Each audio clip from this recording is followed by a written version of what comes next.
All right, so I almost got done with recording, and then my phone ran out of storage. So we're gonna do this on my iPad, so I don't have to do it again.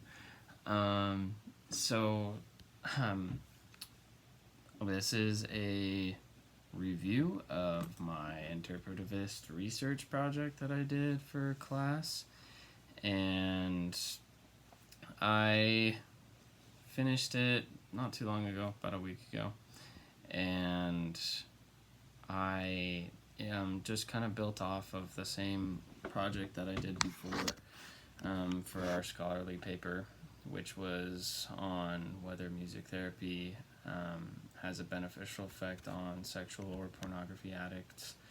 And I was able to reach or interview one of the participants in my previous study who had taken the survey. I reached out to one of the facilitators, and I was able to get in contact with one of them, and he agreed to be interviewed. And so, I mean, I'm not going to share his name because it's kind of sensitive for personal information concerning like addiction and that kind of thing. But I was able to video chat with him, and he's been very open, and I'm sure that you can probably find him because he has gone public, but I don't feel like it's my place to say anything about that.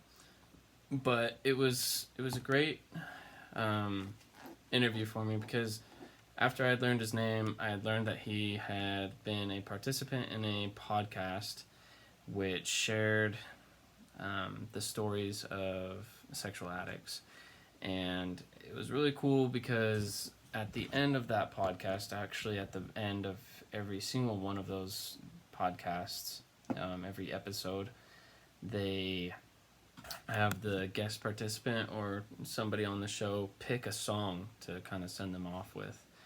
And I thought that was very interesting and could be very beneficial to the research that I was doing in the interview. And so we sat down on a Saturday, just video chat, and we FaceTimed, and I just asked some kind of simple questions, and I can share some of those with you once I pull up my paper. It was just a very like fluid interview. There wasn't really, it wasn't very awkward. Obviously, after I transcribed it and realized how many times I say and and that kind of thing, as well as the person that I interviewed, it was interesting to see how hard it is to talk sometimes.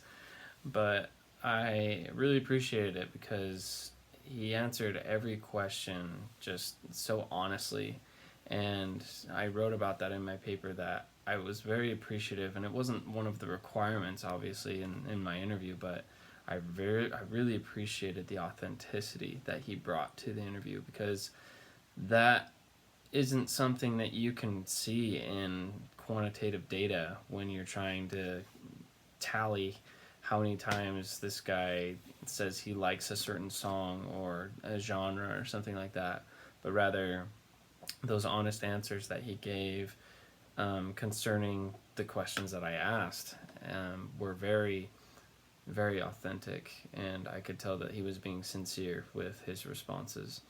So I gave a brief, introduction, and you've heard it before in the paper and the poster that I presented in class. So I won't go over that again because I want to go into what I talked about in the interview and what we covered.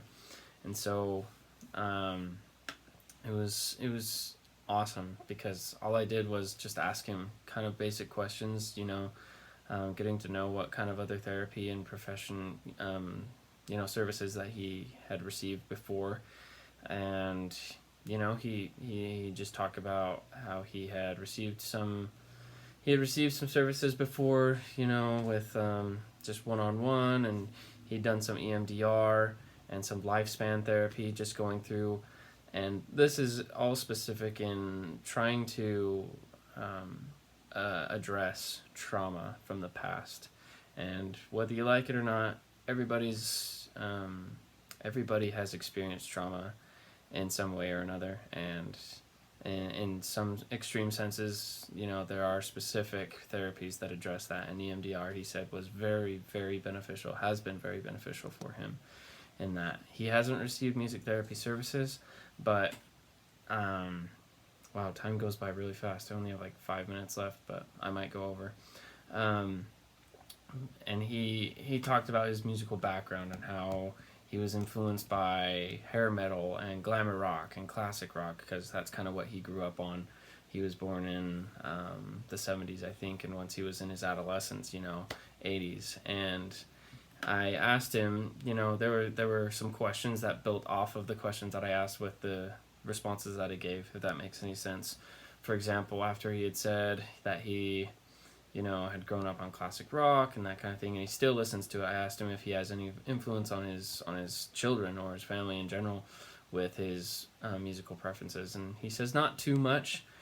He's really into Christian rock as well. As of like the past 2 or 3 years, he's really gotten invested with that because he feels a great connection with God, with his higher power, and it really helps bring him to a state of tranquility, I think is what he said.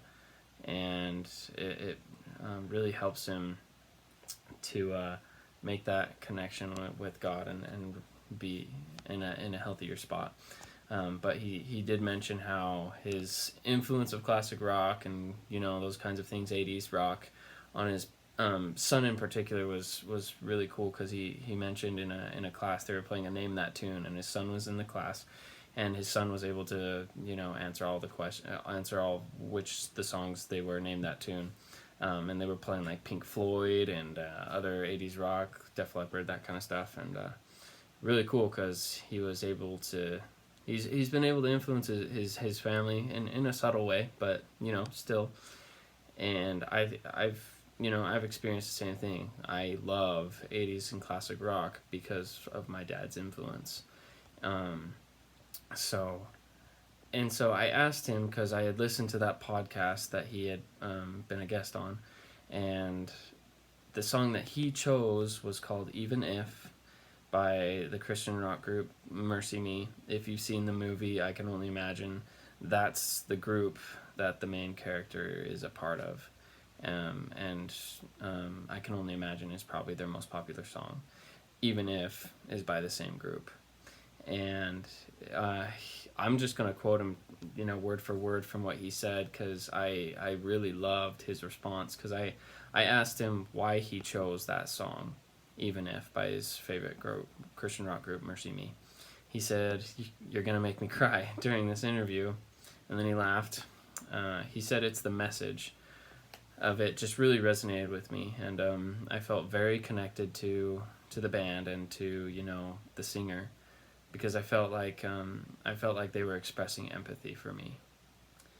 And then I asked him if there were lyrics, and this wasn't one of my premeditated questions that I had come up with. I asked him about the lyrics, and I said if there were any that he appreciated more than others, and he said really they were all resonate with him, and he looked some up, and he said, well, it's because he said that he really liked some of the like beginning lyrics in the first verse, but then the next question that came to me, and a lot of these were not prepared. Like I said, this interview flowed very, very smoothly, and his responses really helped me produce better questions. And I asked him, I said, first off, why, these are lyrics and they're just words, but would they have the same impact on you if they weren't, added to music, if it wasn't a song? And he said that, let's see here, if I can find what he said. He said, I think it's because of the music is what makes it a really good song. A really impactful song for me is when the music matches the lyrics. That music that goes behind there matches the mood and conveys an emotion that for me, even the most poetic of readers, with theatrical readers, it wouldn't do it. It wouldn't do for me like that music. And he said it great. And like I said, he has really no musical background. He's learning to play the guitar. He played the sax in 7th grade. That's about it. He doesn't read music or anything.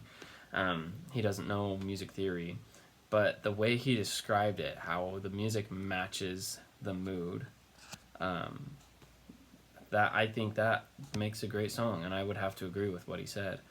And so I'll finish off with the question that I asked him. I asked him, "Do you believe music has played an influential role in your recovery?" He said, "Without a doubt." Because when there are times when I am feeling the urge or the impulse to act on my addiction, I can pick certain music I have, and what we call our first aid kit. I have a first aid set of music. That the whole point of that is to break my emotional position. So absolutely. I mean, you picked a person who music is critical. It's like very high on my recovery needs. And so, like I said, it was very humbling. I felt very comfortable in the position of being his interviewer. He was very friendly, very nice, very humble, and just authentic in all of his responses. So that's what I found out, and I would have to do continued research, probably talk to some other people who have had this addiction, see if music influences them, because I think I just kind of hit, the golden person, who obviously music has been very beneficial, and maybe that is for most people. But as we know, music therapy doesn't benefit everybody, and not everybody loves music as much as us, or maybe they just don't connect with music as well as others. And so that's what I found. That's what I have appreciated from learning from this study, and hopefully this leads to further studies and research, because this is obviously a topic that really fascinates me. So, yep, thank you.